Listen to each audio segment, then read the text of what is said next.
لاہور سے لاپتہ ہونے والی 4 لڑکیاں پولیس کو مل گئیں، لیکن کہاں سے؟ اہم انکشاف۔ لاہور کے علاقے انجروال سے لاپتہ ہونے والی 4 نوجوان لڑکیاں ساہیوال سے مل گئیں۔ تفصیلات کے مطابق پولیس بچوں کو لینے کے لیے ساہیوال روانہ ہو گئی ہیں۔ بچیاں اپنے عزیز کے گھر رہی تھیں۔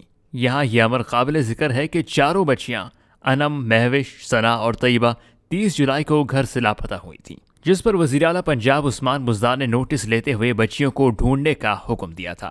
پولیس نے دن رات ایک کرتے ہوئے لاہور کا چپا چپا چھان مارا۔ 3 افراد کو حراست میں بھی لیا، لیکن کوئی سراغ نہ ملا۔ لڑکیوں کو رکشا ڈرائیور نے پنڈی سٹاپ گرین ٹاؤن اتارا، جہاں سے وہ جوہر ٹاؤن گئی اور ان کی آخری لوکیشن چونگی امر سدھو کی آئی۔ اس کے بعد لڑکیوں کا فون بند ہو گیا اور جب دوبارہ فون آن ہوا تو لوکیشن ساہیوال کی آئی۔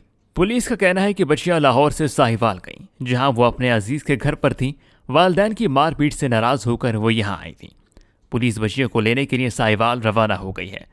تھانہ انجروال میں درج FIR کے مطابق مدی عرفان کی بیٹیاں 10 سالہ انم اور 11 سالہ کنیزہ ہمسائے اکرم کی بیٹیوں 14 سالہ عائشہ اور 8 سالہ سمرین کے ہمراہ میٹرو ٹرین کی سیر کے لیے گھر سے نکلیں، پھر واپس نہیں آئیں۔